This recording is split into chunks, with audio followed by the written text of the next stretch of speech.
parlais juste avant avec les colonnes, c'est ce qui se trouve juste là. Les widgets, on va en avoir plusieurs, on va pouvoir choisir où ils se placent. Vous avez la barre latérale, donc ils appellent ça la barre latérale. En dessous de l'entête, ça va être juste ici. On va pouvoir également faire 4 colonnes de pieds de page qui sont proposées.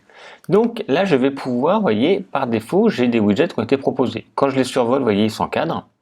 Et je pourrais en ajouter, en supprimer ou changer le mot. Ici, article récent, par exemple, mes produits. Peu importe, mes produits. Vous allez voir. Oula, je n'ai pas écrit la bonne orthographe, excusez-moi. Ça arrive ici. Si je ne veux pas, je fais tout simplement retirer. Je peux les retirer des archives, parce que ça ne m'intéresse pas. Je peux retirer les catégories si je ne veux pas et retirer les méta. Commentaire récent également, je n'en veux pas et recherche, allez, je vais la laisser. Maintenant, je peux ajouter des widgets et je vais avoir, vous voyez, une grande liste de tous les widgets. Pour l'instant, c'est un peu vide, mais je pourrais rajouter justement, et c'est là où ça va être intéressant et on va le paramétrer plus en détail après, les catégories de produits. Quand j'aurai créé des produits, je pourrais mettre un filtre de produits, de prix par produit. Donc ça, c'est intéressant. Comme ça, on va pouvoir, faut qu'il y ait les produits, hein. On va pouvoir, filtrer par rapport à un tarif, par rapport à d'autres en fait paramètres à la volée. On va pouvoir changer tout ça. On peut rajouter des images, on peut rajouter des méta, on peut rajouter des pages directement choisies, des produits par rapport aux notes, des vidéos, etc. Donc là, c'est dans la partie latérale et c'est très intéressant. Donc ça s'appelle des widgets. Et on va pouvoir le faire et on va les paramétrer juste après.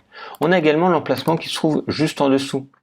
Par exemple, juste là, vous allez voir, voilà. Ici, je vais pouvoir avoir différentes possibilités. Je vais en rajouter d'autres, comme ça vous allez voir comment ça va arriver. Voilà. Ça nous permet en fait de choisir un peu, ça va être la disposition de notre page, mais vous voyez, ça va se mettre les uns en dessous des autres. Donc, c'est aussi une possibilité, par exemple, alors je vais retirer, et je vais retirer ça, hop, supprimer.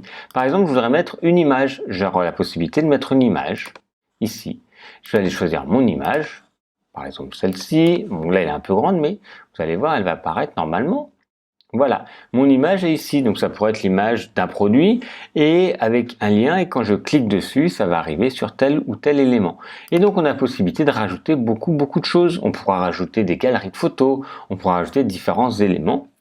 Donc ça, c'est une possibilité qu'on pourra faire avec les widgets ou directement la constitution du site également, mais voilà, ça se trouve juste ici. Je vais de nouveau le supprimer. Et on a également la possibilité, on le paramétrera bien après, de le mettre en pied de page. Par exemple, je voudrais reprendre, allez, une image, on va reprendre une image.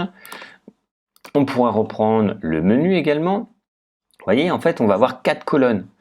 Première colonne, allez, la colonne complètement à droite, je vais ajouter par exemple le menu de navigation. Et je vais avoir la possibilité d'avoir le menu. Alors là, il n'apparaît pas parce que j'ai pas de menu, excusez-moi d'ailleurs.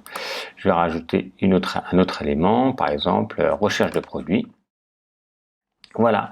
Et donc, j'ai une colonne, 2 colonnes, 3 colonnes et 4 colonnes. Vous voyez, je pourrais les espacer, je pourrais en mettre qu'une. Donc là, je pourrais choisir, suivant les éléments, souvent ce que l'on met, on peut remettre le logo, donc avec une image. On pourrait mettre le menu de nouveau déployé, parce que parfois il y a plein de sous-menus, etc. On pourrait mettre un petit widget qu'on pourrait faire en plus, qui est un plugin qui nous permet aux gens de nous contacter avec un formulaire ou de s'inscrire à la newsletter, etc. Soyez pas perdus, on va faire ça ensemble. Pour l'instant, on passe en revue, on continue à passer en revue les différents onglets. C'est très général, mais c'est important de le savoir.